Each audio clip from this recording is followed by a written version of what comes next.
By now, it should be clear that the British Empire, and specifically Britain's possession of India, is a quiet theme behind nearly all school stories.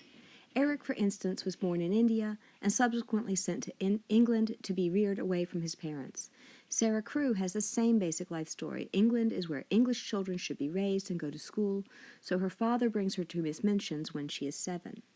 The Stalky stories have essentially the same background. All the boys there are preparing to go into the army or civil service in India, and most of them were born in India and then get sent home when they were very young. In A Little Princess, Burnett makes the connection to India a very close one by having the Indian gentleman and his servant Ram Das move in next door with a collection of exotic things from England's imperial possession. When Sarah catches the monkey and talks to Ram Das, she brings the strangeness of the East into her upper-middle-class English neighborhood. Those touches of a mysterious and foreign culture had much to do with the book's success with child readers. From our point of view, it's important to recognize how all this is framed.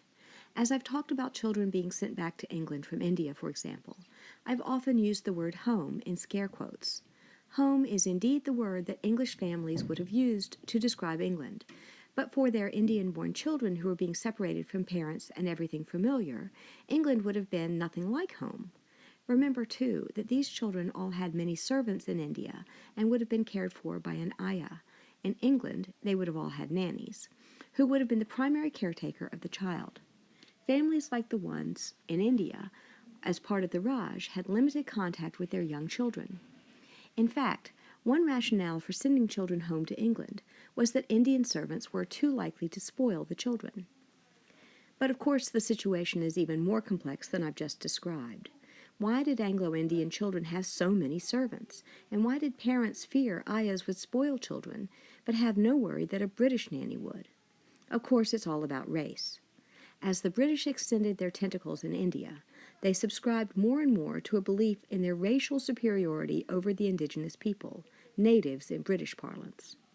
That racist belief that British dominance was natural meant that the local workforce was subjugated to British needs.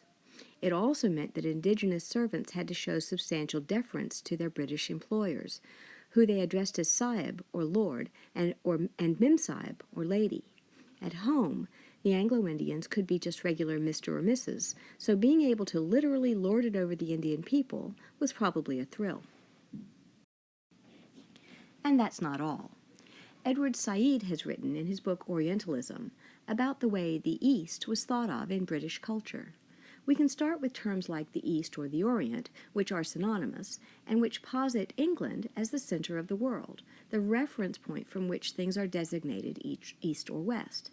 Now, of course, the Greenwich meridian, the line of longitude marked as 0 degrees on your globe or map, runs through London. But it could run anywhere, couldn't it? Its placement in Greenwich reflects Britain's maritime power at the time it was established in 1884, at the height of Britain's imperial power. Said argues that the East carries certain meanings for English people that are based on projections and needs of the English, not on reality in the places they considered Oriental. For example, the Orient was assumed to be inhabited by lazy, sexy tricksters, people who were very unlike the brave, helpful, truth-telling Englishman Tom Brown's father hoped he would turn out to be. Of course, we can understand these attitudes to be both mistaken, a gross misunderstanding of the people in regions targeted, and also infused by a good bit of racism of the kind that intends to make the British people, in this case, feel much better about the fact that they are gallivanting around the world looking for people to conquer and assets to seize. So when we see the magical elements of A Little Princess, all of which have to do with the Indian gentleman and really his servant Ram Das, we can't just understand them as sweet, imaginative flourishes that Burnett includes in her book. No, she understands England as a place that is firmly grounded in reality, painfully so at many times, and India as a place of magic and wonder, and she gets that understanding from commonplace racist assumptions in England. Sarah brings some of the exoticism of the East with her, too, her imagination, even her wonderful clothes that the other girls admire. We've also seen emanations of these racist imperial ideas in The Magnet.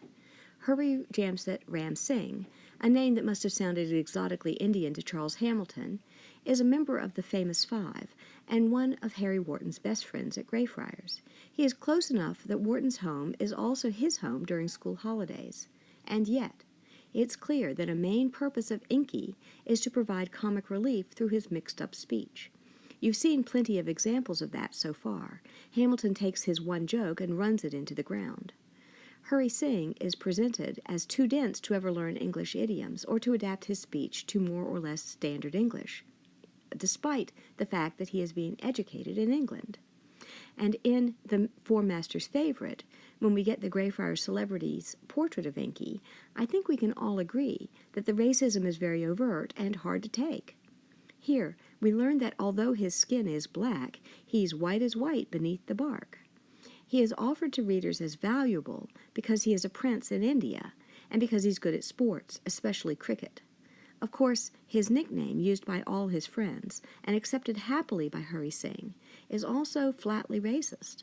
The author of the profile, and Hamilton himself in the stories, suggests that Sing's presence at Greyfriars is a sign of how well-bred the English schoolboys are, that they tolerate and accept a racial other as long as he is royalty and knows his way around a cricket ground.